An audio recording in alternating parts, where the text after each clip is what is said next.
Selanjutnya, saya ingin menjelaskan bahwa dengan menggunakan kromatografi lapis tipis, kita bisa menganalisis kepolaran suatu zat.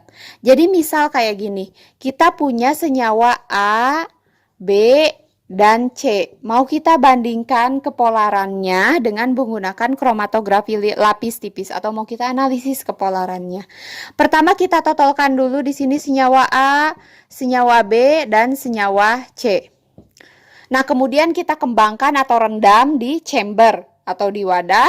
Setelah pelarutnya naik sampai batas atas, kita angkat si platnya. Kemudian misal hasil yang kita dapatkan adalah seperti ini.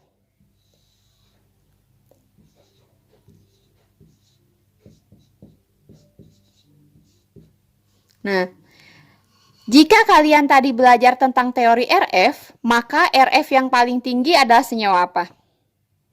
Senyawa C ya. Dia memiliki RF paling tinggi, mendekati 1. RF paling rendah adalah senyawa A. Kok dari sini bagaimana cara kita menentukan kepolaran? Maksudnya apa? Jadi misalkan di antara senyawa A, B, atau C, mana yang paling polar? Atau mana yang paling non-polar? Bisa kita analisis dengan menggunakan KLT. Balik lagi ke prinsip dasar KLT ya, adalah adsorpsi. Apa itu adsorpsi? Adalah penempelan atau penjerapan.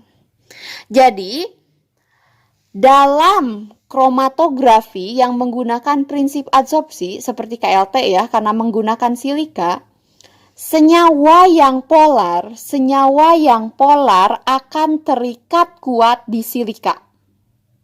Senyawa yang polar akan terikat kuat di silika. Senyawa polar dia terikat kuat di silika.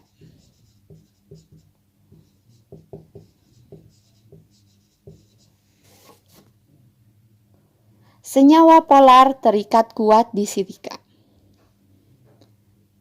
Artinya, ketika senyawa itu terikat kuat di silika, berarti dia akan susah untuk terelusi atau naik ke atas karena saking kuatnya ikatan dia dengan silika ya, silika yang jadi dasar si plat silika gel. Nah, dari sini misal kalau hasil kromatogramnya seperti ini, maka bisa kita simpulkan bahwa senyawa A adalah senyawa yang paling polar. Dan senyawa C adalah yang paling non-polar. Kenapa senyawa C paling non-polar? Karena dia bergerak paling jauh. Bergerak paling jauh berarti ikatan si senyawa C dengan silika kurang kuat. Makanya dia bisa terelusi jauh. Jadi kalau kita urutkan kepolarannya dari yang paling non-polar ke polar, berarti C, B, terus A. Jadi yang paling polar adalah senyawa A.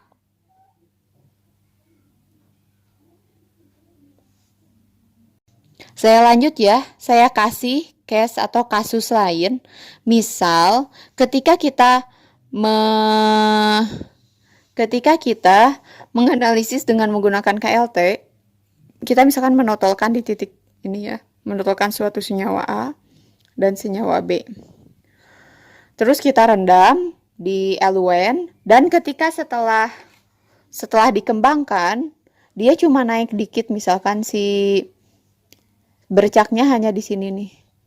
Naik dikit, bahkan misalkan yang B masih tetap ada di batas bawah. Apa yang akan kita lakukan untuk menaikkan RF? Cara menaikkan RF, kenapa sih harus dinaikkan? Karena untuk memudahkan analisis. Tadi ya, untuk memenuhi persyaratan bahwa RF itu idealnya antara 0,2 sampai 0,8.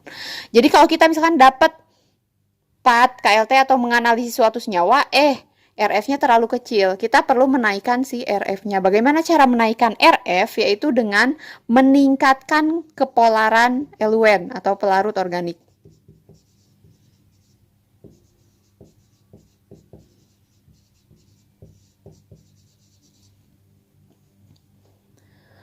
Gimana cara kita meningkatkan kepolaran eluen?